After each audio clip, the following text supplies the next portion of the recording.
नमस्कार, सबसे बड़ा सवाल देख रहे हैं और मैं हूं आपके साथ दिव्या सिंह। चंद्रचूड़ साहब को इतिहास माफ नहीं करेगा। महाराष्ट्र चुनाव में हार के बाद संजय राउत ने पूर्व चीफ जस्टिस की विधायकों की अयोग्यता का मामला लटकाने का आरोप लगाया था। अब सुप्रीम कोर्ट के पूर्व चीफ जस्टिस DY चंद्रचूड़ ने यूबीटी नेता संजय राउत को ऐसे बड़े मुद्दे गिनवा दिए जिन पर फैसले का इंतजार पूरा देश कर रहा था। एक इंटरव्यू में पूर्व चीफ जस्टिस ने कहा कि उनके कार्यकाल में सुप्रीम कोर्ट ने 9 बेंच की खंडपीठ और 7 बेंच वाली पीठ ने महत्वपूर्ण संवैधानिक मामलों में फैसला सुनाया है। उन्होंने कहा कि क्या किसी पार्टी या व्यक्ति तय करेगा कि सुप्रीम कोर्ट को किस मामले की सुनवाई करनी चाहिए? माफ कीजिएगा, यह अधिकार चीफ जस्टिस के पास है। पूर्व चीफ जस्टिस ने कहा कि चुनावी बॉन्ड पर फैसला किया गया, क्या ये कोई कम महत्वपूर्ण था? हमने हाल ही में अलीगढ़ मुस्लिम यूनिवर्सिटी मामले में फैसला सुनाया, व्यक्तियों के विकलांगता अधिकारों से संबंधित मुद्दों पर विचार किया। आगे बताया कि उनके कार्यकाल में संविधान पीठ से जुड़े 38 मामलों में फैसले आए। ये सभी के सभी मामले बेहद ही महत्वपूर्ण थे। ऐसे में सबसे बड़ा सवाल यह है कि क्यों संजय राउत के बयान के बाद पूर्व चीफ जस्टिस को सामने आकर अपनी बात रखनी पड़ रही है। आज इसी पर चर्चा के लिए मेरे साथ स्टूडियो मौजूद है कैपिटल टीवी के editor in chief doctor Manish Kumar. Doctor साहब, स्वागत है आपका। धन्यवाद। संजय राउत तो बयानबाजी करते रहते हैं, लेकिन ऐसी क्या बात हो गई कि पूर्व चीफ जस्टिस को सामने आना पड़ा? देखिए, अभी दो चीजें हुई है।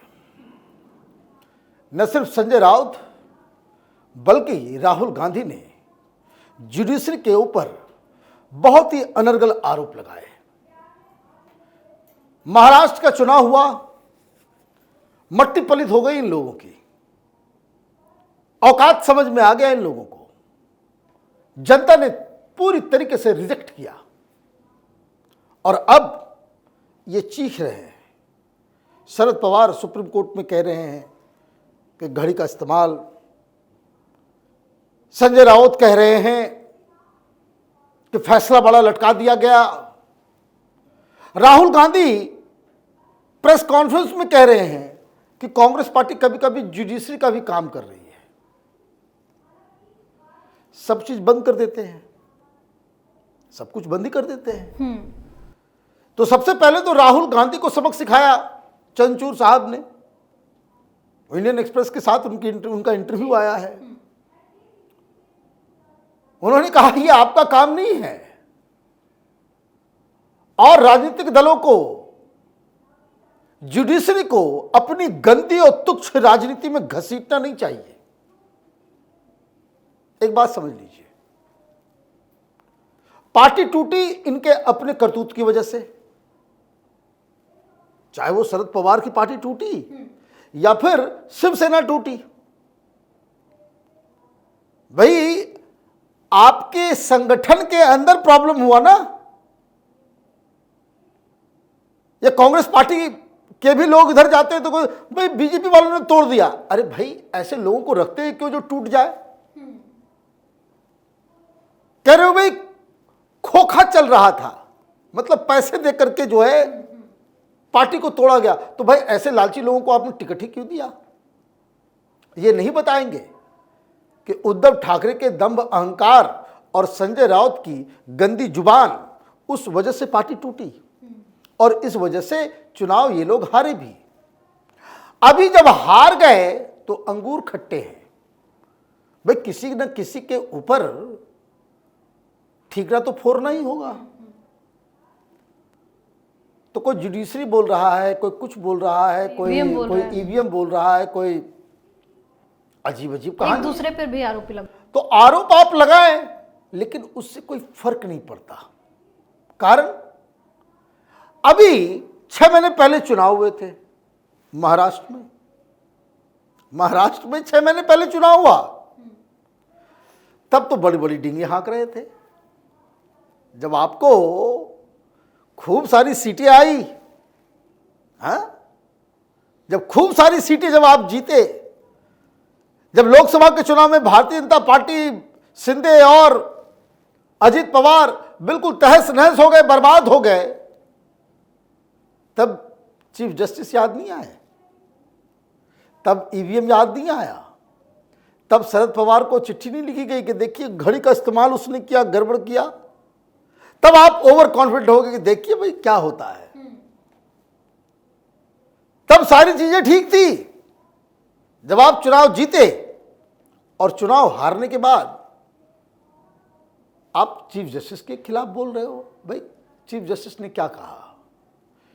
चीफ जस्टिस ने इन्हें आईना दिखा दिया कि आपका जो काम है आप करो, और ये राहुल गांधी, ये इंडी गठबंधन, ये इनकी बीमारी हो गई, दिमाग में कीड़ा घुस गया है। क्यों? क्योंकि चंद्रचूड़ साहब ने यही कहा कि do not expect that judiciary will perform a role of an opposition. Judiciary का काम है जो कानून इस देश में है उसका आकलन करना, और जहां कहीं भी कानून को तोड़ा गया, किसी के अधिकार का हनन हुआ, वो केस उनके सामने आएगा तो उस पर वो फैसला सुनाएंगे कि संविधान की रक्षा हुई या नहीं हुई, जी। कानून का पालन किया गया या नहीं किया गया। और दूसरा काम वो रिव्यू का है कि सरकार अगर कोई कानून लेकर के आ रही है तो वो संविधान के मूल्यों के मुताबिक है या नहीं है, उसमें कोई अनकॉन्स्टिट्यूशनैलिटी तो नहीं है। ये काम जुडिशरी का है। लेकिन ये लोग जिनको इसको कहते हैं ना भाई, खैरात में राजनीति मिली है। भाई उद्धव ठाकरे ने, संजय राउत ने शिवसेना को बड़ा करने में, उसको ऊपर उठाने में, उसकी स्थापना करने में कोई रोल था नहीं। पिताजी करके गए, वही पत्तल चाट रहे हैं ये लोग। राहुल गांधी ने क्या किया कांग्रेस पार्टी के लिए?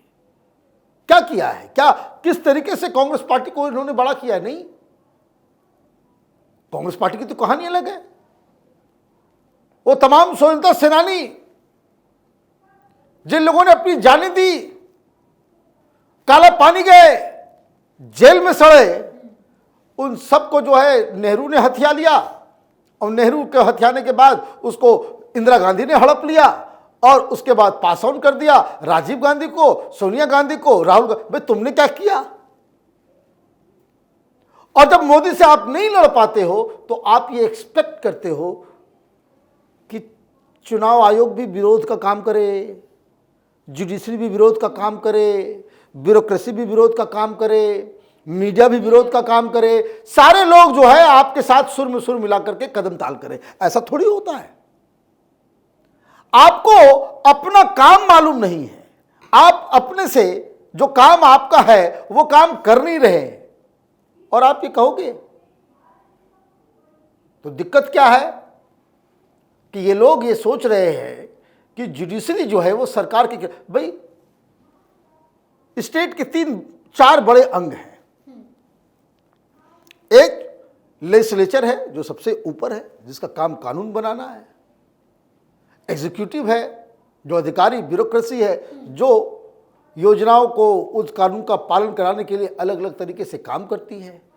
इसमें कुछ गड़बड़ी हो तो उसकी विवेचना करने के लिए, उस पर नज़र रखने के लिए, आपका जो है कि सब कुछ कानून के हिसाब से चल रहा है या नहीं चल रहा है, उसको देखने के लिए जुडिशरी बनाई गई है। ये 3 अलग अलग पिलर है, और सब कुछ ठीक से चल रहा है या नहीं चल रहा है, कहीं कमी तो नहीं है, उसको देखने के लिए मीडिया है। आप क्या चाह रहे हो कि सब लड़े आपस में? सब लड़े आपस में? ये आजकल वामपंथ का अफीम चाट लिया है राहुल गांधी ने, और इनको जरा सा भी इल्म नहीं है, जानकारी नहीं है कि जहां जहां वामपंथी सरकार होती है वहां ये सब कुछ कोलैप्स कर जाता है। वहां हिटलर शाही नहीं, वहां दैत्यों की तरह सरकार वहां पे बर्ताव करती है, उसको टोटलिटेरियन स्टेट कहते हैं। तो आप वहां वो विचारधारा पे चल रहे हो और ये एक्सपेक्ट कर रहे हो, तो चंद्रचूड़ साहब ने कायदे से ठोका।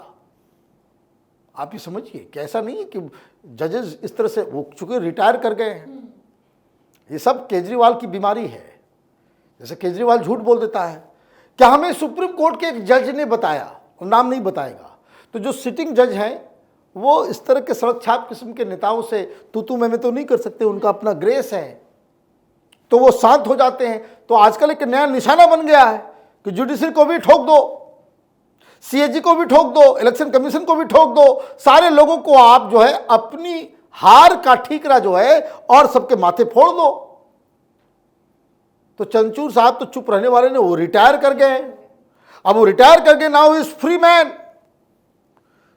तो उन्होंने कायदे से खरी खोटी सुनाई है। जी, बहुत बहुत धन्यवाद से तमाम जानकारी। धन्यवाद। तो महाराष्ट्र में करारी हार के बाद विपक्ष की तरफ से कुछ भी बयानबाजी की जा रही है। उद्धव ठाकरे की पार्टी अपनी हार से बेचैन है, बौखलाई हुई है। पार्टी के बड़बोले नेता संजय राउत एक एक कर अलग अलग लोगों पर हार का ठीकरा फोड़ रहे हैं, लेकिन जिस तरह का आरोप पूर्व चीफ जस्टिस पर लगाया गया था, उसका जवाब उनको पूर्व चीफ जस्टिस डीवाई चंद्रचूड़ ने तरीके से दे दिया है। सबसे बड़ा सवाल में आज के लिए इतना ही। अगर आपने अभी तक हमारे चैनल को सब्सक्राइब नहीं किया है तो सब्सक्राइब कर लीजिए, हमारे वीडियो को लाइक कीजिए, शेयर कीजिए, हमारे वीडियो पर कमेंट करके जरूर बताएं कि आपको हमारी खबर कैसी लगी। धन्यवाद।